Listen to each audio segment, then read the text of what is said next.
네, 권순일 기자. 예. 이렇게 장이 좀 빠지면 제가 볼 때 한 1750, 1900선 이제 박스권이라고 한다면 예. 지금 그 박스권 밑에 왔으면은 좀 이런 때 좀 그 장이 밀릴 때 좀 사야 되는 거 아니겠습니까? 어떻게 보십니까 좀? 뭐 장이 어느 정도까지 네. 낮아질지는 잘 모르니까 사실 어떻게 주가 예측을 하기는 굉장히 힘든 상황인 것 같긴 한데요. 근데 지금 시즌을 좀 이용하실 필요는 있는 것 같아요.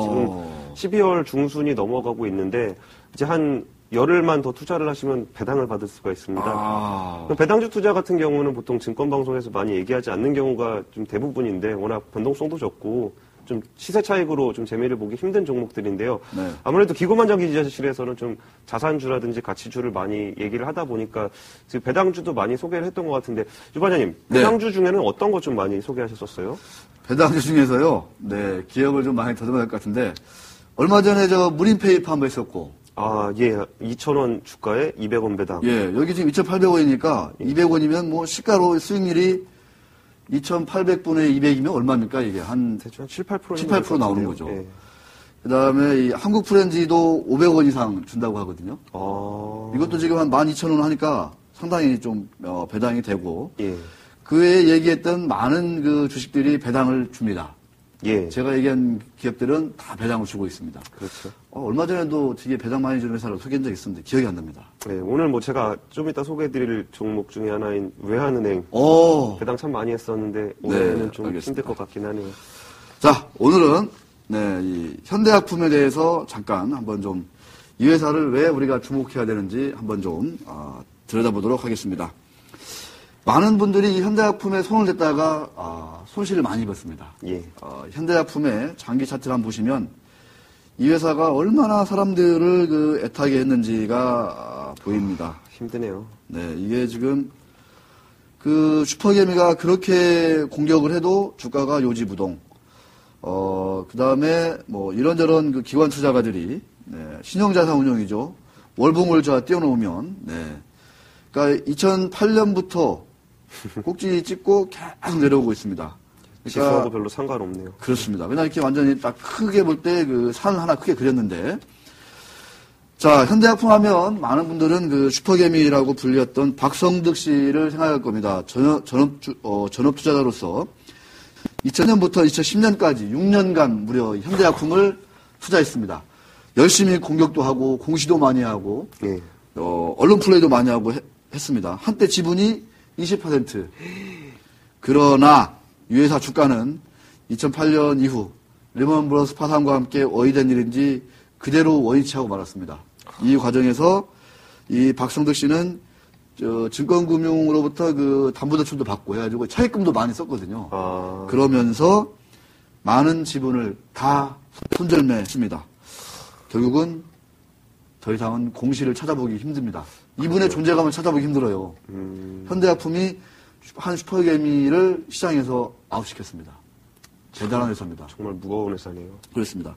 신용자산운용도 이 회사를 보고 5% 이상 공시를 했으나 최근에는 5% 이하로 줄였다고 공시를 했고 운용사 측이 알아보니까 거의 다 팔고 조금 남았대요. 이제. 네.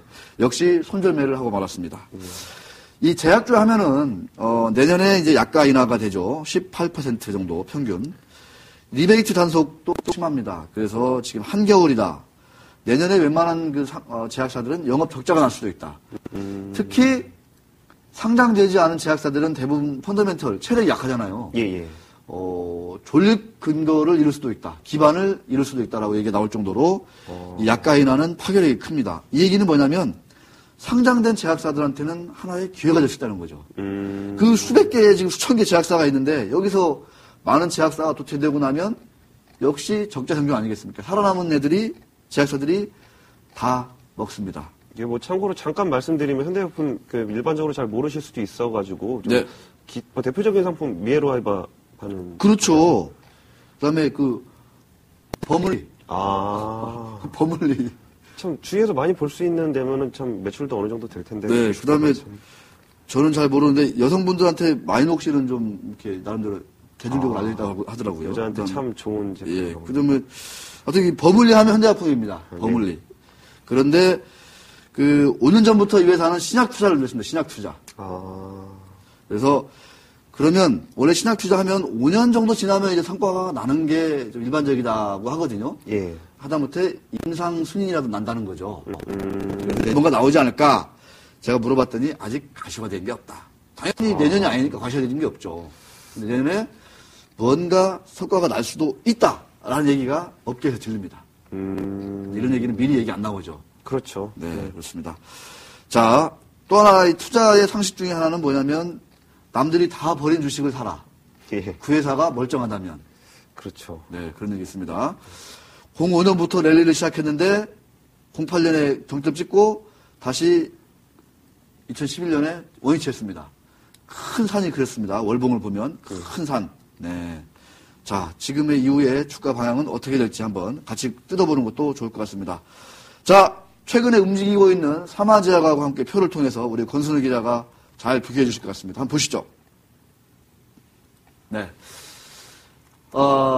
현대약품의 매출은 삼화제약의 2배입니다.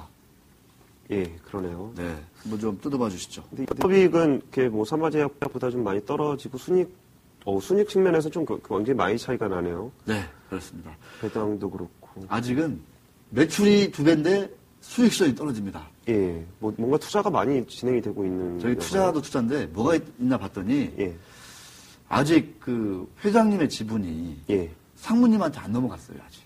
아, 지금 저게 그 승계가 좀 진행되고 있는. 그러니까 상무님이 이제서 좀 주식을 사려고 해요.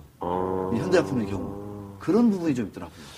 그러면 지분이 다 넘어갈 때까지는 주가가 올라가기 힘든 측면도 좀 있을 것 같은데요. 그런데 그건 모르죠. 그건 진짜 모른다고 저는 생각합니다.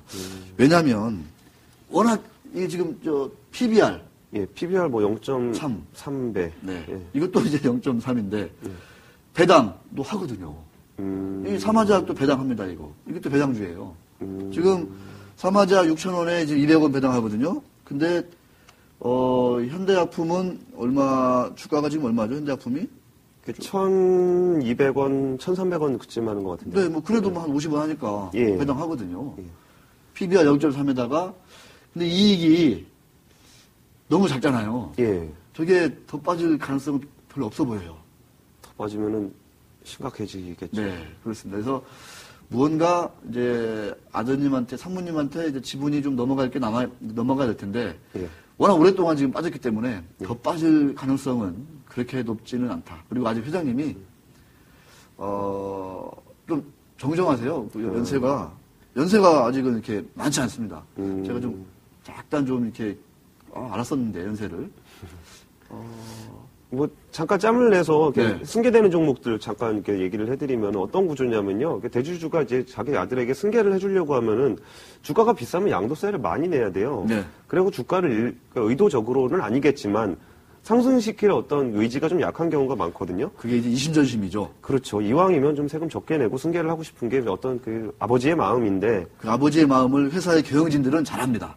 예. 전문 경영진들은 그 아버님 마음을 잘 알죠. 그렇기 때문에 실적이 많이 나도 그거를 이렇게 저렇게 해서 잘 우리가 속된 말로 마사지를 잘 합니다. 이렇게. 예, 그리고 이제 아들에게 지분이 넘어가게 되면은 이제 그때 가서 아들의 어떤 경영 성과를 보여주기 위해 또 그동안 감춰왔던 보물상자들을 꺼내놓는 경우가 많기 때문에 작은 회사들 같은 경우는 오너의 지분율과 승계 과정도 좀 유심히 볼 필요가 있습니다. 이한구 회장님이 48년생이세요. 그다음에 이상준 상무께서는 76년생. 저보다 어리네요. 그러시네요. 근데 이제 지금 지분이 29만 주.